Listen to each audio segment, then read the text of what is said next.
A very warm welcome to all the students and their parents in the online studies provided by Tagore Balniketan Public School, Uncha, Channa. Students, today we will do our chapter number 3, Squares and Square Root. Beta, here you have to mention your date on which this video is published. Okay, beta? So, we are doing chapter number 3, Squares and Square Root. Book page number is 44. Let us start about this chapter. What do you mean by a perfect square? Perfect square कौन से होते हैं? Square number और perfect square are natural numbers whose exponent is 2. ऐसे number जिनका exponent 2 होता है उन्हें हम कहते हैं परफेक्ट स्क्वायर. अभी आपको क्लियर नहीं हो रहा होगा, I am telling you in detail. मान लीजिए अगर कोई नंबर है x और वो नेचुरल नंबर, तो उसका स्क्वायर क्या होगा? मान लीजिए ये x है, हम इसका स्क्वायर कर रहे हैं. स्क्वायर मीन्स उसको उसी नंबर से मल्टीप्लाई करना. तो x को जब x से मल्टीप्लाई करेंगे तो क्या बनेगा? x square. ये ध्यान रखिए 2 कहाँ पर लिखा हुआ है? इसके हेड पर लिखा हुआ है, टेल पर नहीं लिखा हुआ. ओके, x स्क्वायर, इसे हम एक्सपोनेंट भी कहते हैं.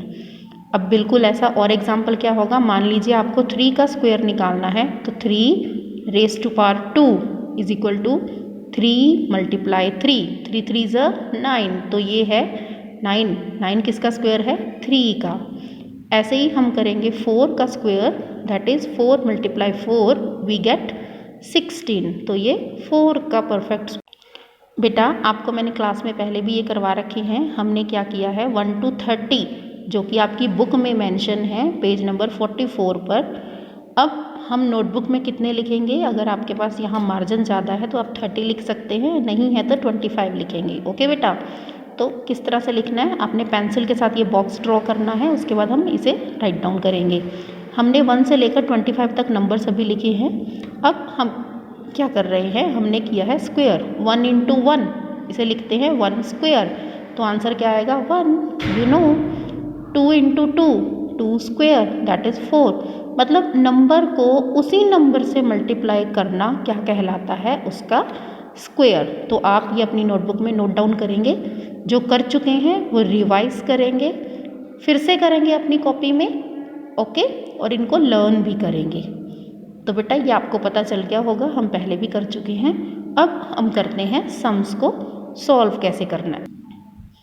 मान लीजिए हमारे पास आए नंबर की फाइंड आउट करो कि 625 एक परफेक्ट स्क्वायर है या नहीं. तो हम क्या करेंगे? We have to break down as a product of its prime factors. तो हम 625 के प्राइम फैक्टर निकाल लेंगे. तो हमने 5 से 625 को डिवाइड किया तो हमें मिला 125, अगेन 25. तो इस तरह से हमने फैक्टर बना लिए, प्राइम फैक्टराइजेशन. ये आपने स्कूल में भी किया है, और फिर भी अगर आपको डाउट लगे तो आप पर्सनली या ऑनलाइन क्लास में डाउट पूछ सकते हैं. ओके बेटा, तो सबसे पहले हमने इनको प्राइम फैक्टर में डिवाइड किया. तो 625 के फैक्टर क्या क्या बने? 5 इंटू 5 इंटू 5 इंटू 5. आप देख रहे हैं ये पेयर बन गया है. जब 2 बार कोई चीज़ आती है तो उसे हम कहते हैं पेयर. यही किया ना आपने, ठीक है, पेयर बन गई. तो कोई और चीज़ बची नहीं है. No factor is left unpaired. इसीलिए 625 क्या है? एक परफेक्ट स्क्वायर. ऐसे पता चलता है कि कोई नंबर परफेक्ट स्क्वायर है या नहीं है. अब बिल्कुल इसी तरह से हमने की है एक्सरसाइज 3.1 का फर्स्ट सम 841. एक्सरसाइज करने से पहले मैंने आपको बताया था कि आपने 1 से लेकर 30 तक जो हैं परफेक्ट स्क्वायर वो लर्न करने हैं. तो अगर आपको ये पता चल गया है तो हमें पता लग जाएगा कि 841 किसका परफेक्ट स्क्वायर है? 29 का. तो 29 को 841 से डिवाइड करेंगे तो हमें 29 मिलेगा. क्योंकि 29 प्राइम नंबर है तो अगेन ये 29 के टेबल पे ही जाएगा और किसी टेबल पर नहीं जाएगा. तो हमने जब प्राइम फैक्टर बनाए, आप देख रहे हैं यहाँ 29 कितने टाइम्स आया? 2 टाइम्स आया है. तो no factor is left unpaired. कोई भी फैक्टर बचा नहीं है, इसीलिए 841 क्या है? एक परफेक्ट स्क्वायर है. बिल्कुल इसी तरह से हमने 753 के फैक्टर बनाए. ये प्राइम फैक्टराइजेशन की है. 3 and 251 ये दोनों अनपेयर्ड हैं. अनपेयर्ड मतलब कि 2 नहीं बन रहे हैं. ओनली 3 एक है, 251 भी एक बार ही है. तो 753 is not a perfect square. Next number है हमारे पास 1285। अब यहाँ पर भी हमने क्या किया, 5 से इसको डिवाइड किया क्योंकि लास्ट में 5 है। अब ये नंबर्स बहुत ज़्यादा लार्ज हैं तो डायरेक्ट 257 जो है वो किसी नंबर पर नहीं जाता, because 257 is a prime number. बच्चों हम इसी चैप्टर में आगे सीखेंगे कि किस तरह से हम इनको फाइंड आउट कर सकते हैं, इतनी ज़्यादा कैलकुलेशन वाले नंबर को भी इजीली कैसे हम कर सकते हैं, वो हम और आगे इस चैप्टर में सीखेंगे। अब आप यहाँ क्या देख रहे हैं कि 5 और 257 ये दोनों पेयर नहीं बना पाए। पेयर मतलब दो दो नहीं है, 5 भी अकेला है, 257 भी अकेला है। तो जो पेयर नहीं बना पाए तो इसका मतलब ये जो नंबर है ये परफेक्ट स्क्वायर नहीं है। ओके, अब 1296 का करेंगे। 1296 के फैक्टर हमने बनाए, ठीक है। 648 आया, फिर 2 से किया 324, अगेन 2 से 162। तो इस तरह से हमने इनके प्राइम फैक्टर बनाए हैं।